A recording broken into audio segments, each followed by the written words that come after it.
years ago, Torbjorn's initial design fantasy was phased out. The hyper-defensive, immobile engineer hasn't fit into Overwatch in a very long time. The rework aimed to bring him more in line with the modern game, but ended up losing a lot of that identity along the way. Today, Torb is a very simple, relatively boring character who is either a super troll pick or far too good and easy to get value out of. So I've come up with a hypothetical rework, aiming to bring more of his old identity back, bring more dynamics into his kit and playstyle, and hopefully get him back a little more on track with that initial design philosophy. Will I succeed? Well, that's up for you to decide. So let me know what you think of my ideas, and please enjoy the video. Today, I want to talk about Torbjorn. Torb has been very good recently, especially into Hazard. He has been a legitimate pick, but if you know me, and I don't think this is an uncommon sentiment, don't like this guy. I think he is not very fun to fight against. I don't think he's a very fun hero. In fact, I'd say he's one of the most boring characters. Definitely, we all can agree that he is the character that has lost his identity the most. You barely interact with your turret. It doesn't feel like you're like the engineer, you know, big, cool hammer guy.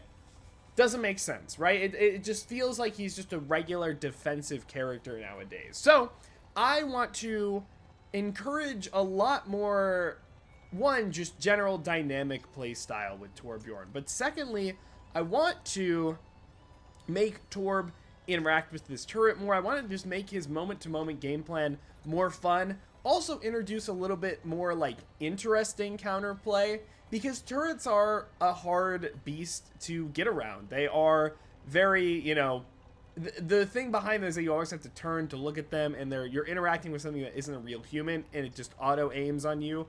It feels a little BS, to be honest. So I wanted to get around some of those frustrations a lot. How successful I am, I don't know. That's up for you guys to judge. This is an early concept, obviously. It doesn't have much real, actual practice with it, but I figured I'd show you. I wanted to show you in the practice range because I could use a couple of other, you know, things, other abilities to like give you a visual, and you know, take this as a practice run for my character, like actual new character idea that will be coming out shortly, because the Freya trial will be happening soon, so I'll get to film that this weekend. But Torbjorn, let's talk about Torbjorn. First place to start, let's just go down his list of abilities. We're gonna start with his primary fire.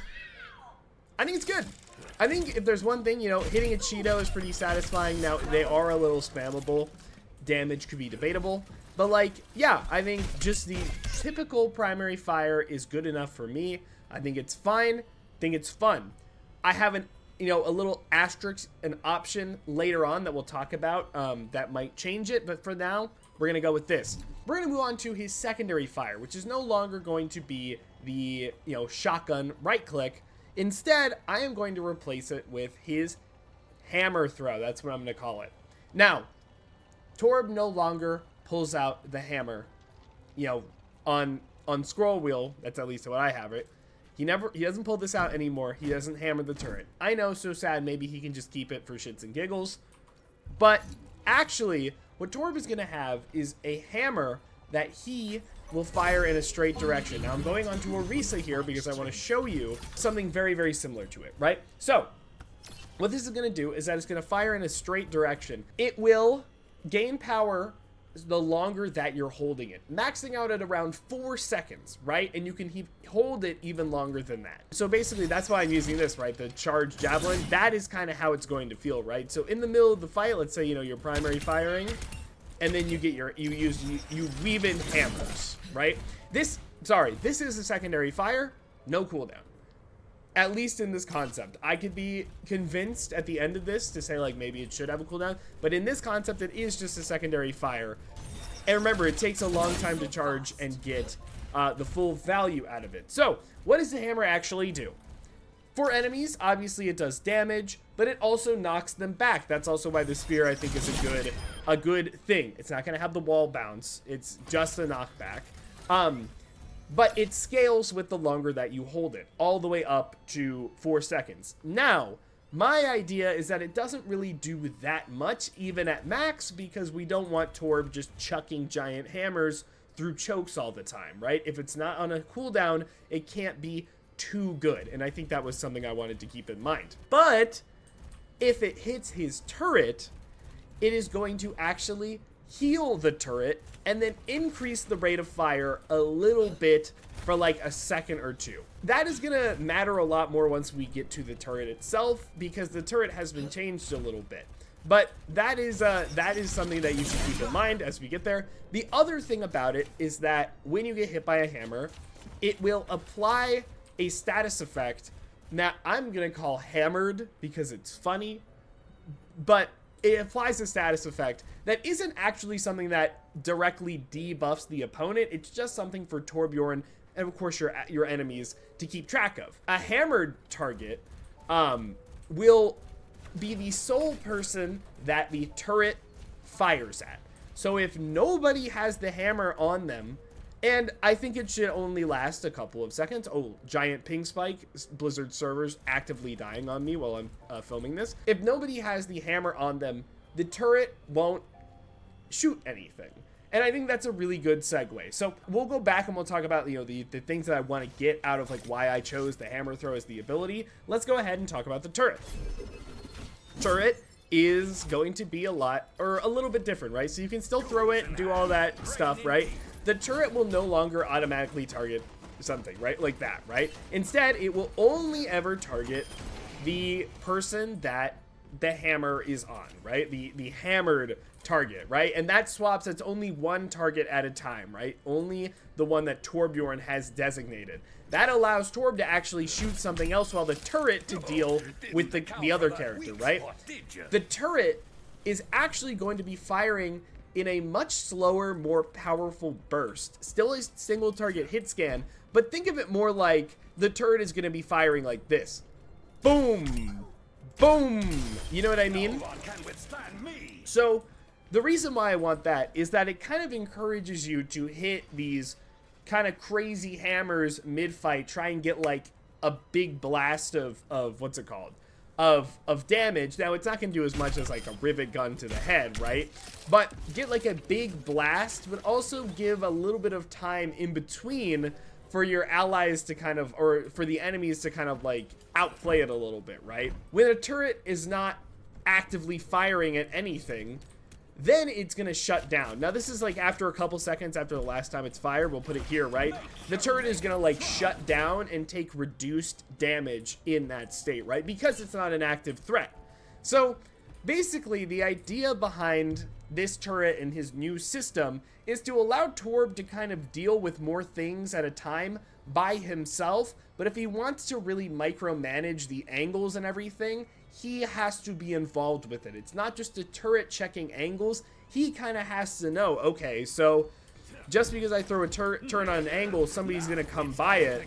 You know, it's not necessarily going to actually do anything right away, but, you know, you'll get a message like, you know, greatly reduced damage on the turret. Somebody's breaking it. Then you can actually check that angle instead. Maybe you start, you know, holding a hammer to try and hit the flanker.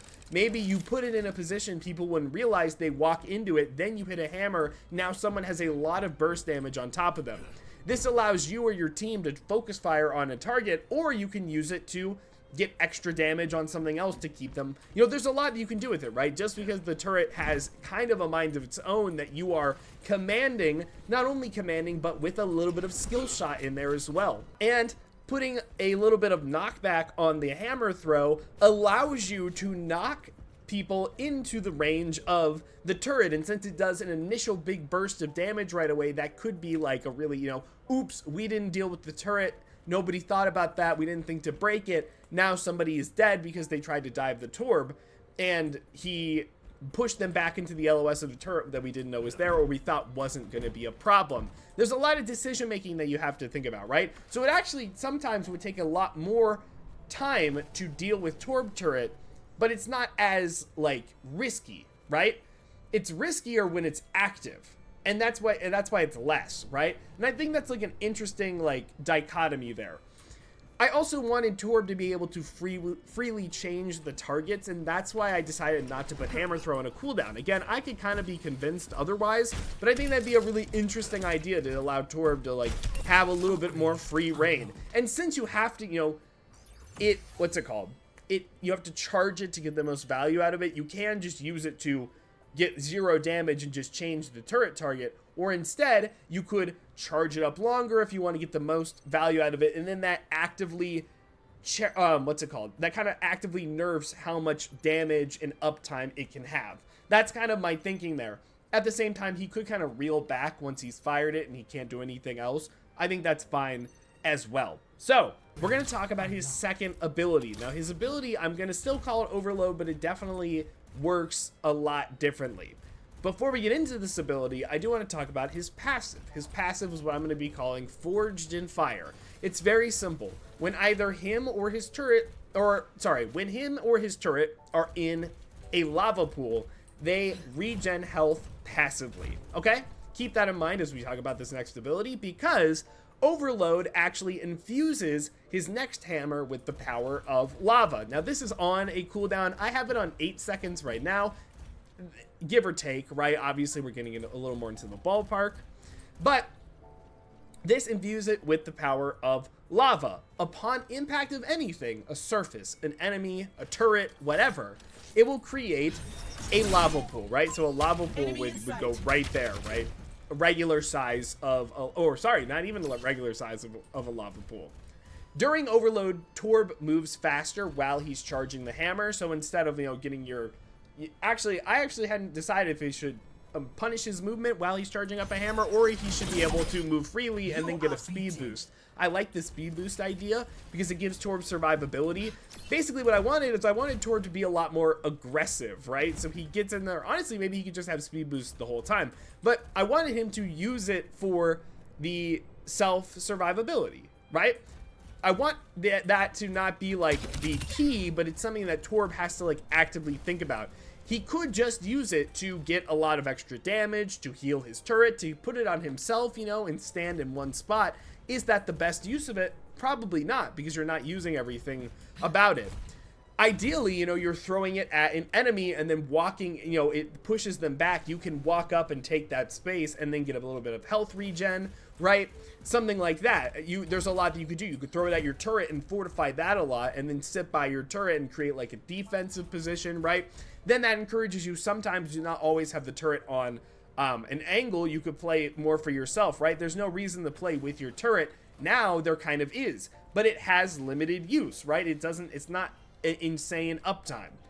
That I think is an interesting decision. You know, there's a lot more ways that you could play it and you could take it in that regard, right? I think that would be an interesting decision. That's the main kit, right? So Torb's general game plan is trying to create a zone of like trapping people, right? Playing against Torb is a lot about opportunity cost and time management a lot of the time, right? Do we take the time to break this turret? That might be in an inopportune spot, waste a couple resources, because if we don't, there's a lot more burst damage we have to keep in mind. If we don't check Torb well enough, now you could eat or block the hammer or whatever, and that could be a really good thing. But if it's doing so much damage in that regard, you know, it probably won't matter if your tracer gets hammered one time. It's over. Like, that's going to be kind of the thing, right? And if you don't deal with it properly, if you don't deal with Torbjorn properly, he still has ways to offset it. He's still got a knockback in his neutral. He's still got the rivet gun, which is fine. Now, they are two long-range options, so I'm okay with maybe the primary firing not being the rivet gun, but it being the shotgun, so he doesn't have that insano spam at all ranges. That's something that's okay with me. I think it makes sense. I was trying to get rid of the shotgun from him because I think that's a lot of why he's so good against certain, like when he gets meta, I think him being so defensive and having such a power at close range is really the problem. But I'm okay with that kind of experiment. That's okay with me too. The last one I've got is, honestly, Orisa probably shows this the best, although I don't think any character in the game particularly shows it. It's the ultimate. We're gonna still call it Molten Core because it still has to do with lava. Remember his passive, he regens in lava. Instead of it being him throwing the lava all over the field, controlling the space, he has plenty of space control in a traditional sense in his regular game plan. So let's do it a little differently in his ult. What Torb's going to have now, again, is a channel. And I really like the idea of a channel on a character that has value possible outside of when he is channeling something, right? So he charges his hammer, and then if he already has somebody hammered, then, you know, his turret is doing something else. And then here, he's going to be charging his ult, and he's channeling a blast from his core, right? When he releases it, he and his hammer target will explode, leaving lava in the wake of wherever the explosion radius is, right? So let's say I'm going to charge it, and then I'm going to let it go. And it does, you know, it'll expand, and the damage will get higher the longer that you hold it, right? The reason I like this is that Torb is super open, he's super vulnerable, he's super exposed, right? If he wants to hold it for a really long time. And it's not like going to one-shot you or anything, it's not going to be that much damage, but it's really the lava that is the really big factor you have to take into consideration, because he's going to be setting up an extremely big field. I would love if you also could be able to, like, block it, you know, so you can, Reinhardt could, like, block off part of the area. I think that'd be a good idea. Obviously, it's going to, like, block with LOS, so if I'm doing it, you know, over here, nothing in this radius is going to get any lava. I think that's probably a good way to do it, just so it doesn't feel like it's a little BS. But the reason I like the idea of, like, you know, these kind of, like, charging ults is because you have a lot more flexibility of how you want to use it, right? If somebody jumps you on Torb, and then you just decide to do, like, a really quick, like, this, and you do just a little bit of damage, but you give yourself, like, that self-sustain, and then you put a little pressure on your enemy, especially if you, you know, hammer an enemy and then instantly blow up, and then you've got you do a little extra damage to them, and then you've got your self-survivability, and you've got 2 pools of lava to play around. That could be interesting. You could overload, set up another one. You know, there's a lot more that you can do with that. I think that would be really interesting. You could overload, put one on your feet, and then explode. You'd have a little bit extra bulk while you're doing it. But again, you could get canceled, you could get killed, you're super exposed, you know. I think that would be really, really interesting. But if you allow him to get it off, then he has this incredible space creation, and he has a bit more of, like, he can kind of set the tempo a little better, because Torb, Molten Core, yeah, you just kind of throw it up while they're, you know, moving, or if you're trying to use it for defense. But, you know, no fight is ever really won with Molten Core, at least in the traditional sense. Of course, there are obviously times when the Molten Core matters. I'm not trying to say that. I think overall, this allows Torb to just be a lot more engaging, a lot more fun. He's got different methods of firing. He's got different rhythms in his game plan. He has to think a lot, you know, do I just focus on regular damage? Do I give up my rivet gun damage just to charge a hammer to get something better, you know, trying to go for my turret? A lot of my concern here with this concept that I've come up with is really more in the fact that he doesn't interact with his turret a lot. You know what I mean? Like, he is interacting when it activates, and yes, he is hammering it, like he's healing it from afar, which also allows Torb to be a little more flexible when he wants to keep his turret up. But, you know, there's going to be a lot of downtime because it deactivates itself, that you might not actually be using your turret. And if you're not able to use your turret, and that's a really, like, fine line, if it's really easy to break or to deal with, you're never going to be able to use your turret. So that is something that you have to really consider about, like, how does this concept, like, actually work, right? Before we leave here, let's talk about the perks. I've got a couple of perks. I came up with just 2 minors, 2 majors. These could be anything, to be completely honest with you. But what I came up with was, one minor perk was that the hammer throw actually is allowed to hit allies and heal them. Now, you might say that's a little good for a minor perk, but the thing about it is that you can't go through enemies, or so you can't go through allies anymore since it's able to hit them. So it actually might, in some regards, make it a little harder to aim the hammer. I'm okay if that one ends up becoming a major perk, kind of like Sombra's White Hat, although it's actually much more relevant because he can kind of keep charging it. And of course, it would, like, scale with the charge and everything, so you get more health, or really just armor. It could just be like the one where Torb hammers targets with armor. Instead, it could just be that you give armor to allies, and that'd be much more viable if Torb didn't have to just literally sit there and hammer them. That could, I think, be really interesting. The other one I had was that the turrets actually replaced the actually replaced the shot with a rocket. All this does is that it gives you some splash damage, right? It gives you a little bit of cleave, a little bit of brawl. So either Torb becomes kind of like a pseudo support, which is a really interesting gameplay decision, or you have to think a little more about how you use your turret, and maybe you want to use it more for cores, right? Maybe it's better that you try and get a little bit of like extra splash damage in there as well. Increasing its damage, I think, is a little too good for a minor perk, so I'll just let it be that. But I think that could be really interesting. And I'm going to be honest with you, trying to find good, like, balanced perks as like just kind of coming up with them, I'm not as keen in on the perk design so much. I haven't even made up my mind about what I think is necessarily a good set of perks or a bad set of perks design wise. I think there's a lot of ways you could go with it. At least there are really interesting decisions, and it shakes up your gameplay style. Are they a little too powerful for minor perks? Maybe. I haven't tested them. Nobody's tested them. This is all fake. This is all hearsay. My major perk ideas were, one, with this turret concept, since they are not active all the time, you could just kind of like Symmetra, allow multiple out at one time, decrease the damage a little bit, obviously, but just allow him to have 2 turrets. Now, obviously, they'd be on the ground, so I would, not put them on the walls, but that would be, a really interesting idea. Now you can think, now you have a lot more to think about, really, right? You have to think about multiple turrets, which ones are active, which ones aren't active, which ones you're like trying to go for. You can push them more effectively into turret range with your hammers. I think that'd be really interesting.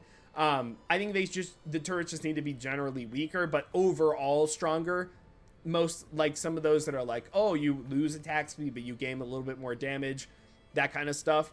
I think it's more interesting when you have multiple turrets. The other one, I like the sticky turret. I like the sticky turret a lot, although my problem with the sticky turret is really in the range, right? Sticky turret is fun no matter what, whatever kind of Torb idea you have. The range of it is just too intense, because it's really hard to actually counter that when it's shooting you that far away and you just don't have the range or the ability to get to it. You gotta decrease its range. That's it. Very simple. Very, very simple. Decrease the range of the turret. No biggie. Another thing that you could do is, I've already forgotten. Oh, allow the turret to get knocked back by your hammers. So when you fire the turret isn't like in place, you can hit it with a hammer and then knock it into other positions to kind of like jump people. But then again, you have to make sure you have a hammer target ready, or it's really not worth it unless you're like throwing the what's it called, the overload at it. Like, that's the reason you put it like closer to, honestly, maybe there's a different one where the lava pools actually heal allies as well. That might be a little too good. Probably not worth it in most situations. I don't know what I'm saying anymore. I think you guys get it. So basically, in conclusion, I see a couple of like problems with this idea. And obviously numbers are all whatever, but I think it would just make Torb a lot more interesting, right? Interacting with the turret, I think the space control is the really big thing that you have to make sure that you have right for the long-range turret character. Symmetra doesn't matter about space control as much, because hers are a lot more utility focused, where I think this one should just be a lot more about the threat of the turret itself and the idea of like trying to cross space, right? That is where Torbjorn is like really has his niche. The problem, of course, is that Torb is just generally pretty boring, unfortunately. So I really wanted to emphasize him doing a lot more. And yeah, there's a lot to this rework, I think, but I think overall, the general game plan is still pretty simple, Oh, another idea for a perk I think I had was allow the hammer, instead of it to be a knockback, it's actually a root, like Squirrel Girl. You know what I mean? That's kind of where this idea of this hammer came from, was from Squirrel Girl, because I just like the way that feels a lot, and I think that would be an interesting idea, too. With that being said, thank you guys so much for watching. I really do appreciate it. Let me know what you guys think down below, but like and subscribe before you do. I have a unique, completely original character concept coming out hopefully very soon. I can finally get some footage that can give you a good taste of it. Now, with that being said, let me know how you like this format. For that one, I'm definitely going to edit it more and be like really making sure I show it off in the best way possible. But please give me some feedback about, like, you know, which of these ideas didn't really translate properly into, you know, Overwatch, you know, when I was showing you. Maybe some better examples to kind of show me. I'd really, really appreciate that feedback. I stream live, twitch.tv/LaneHemingway. That's Tuesdays, Thursdays, and Saturdays. That's when you can catch me. And on YouTube, of course, obviously. Discord down below for all of my links. If you want some extra videos, only a couple a month. Join my memberships, a couple of topics I don't think are worth really main channel stuff. Okay, thank you guys so much for bearing with me as I try to consistently stream and get videos out. It's a lot more difficult than you might think for me. So, thank you guys so much. I will see you on the next one. Take care.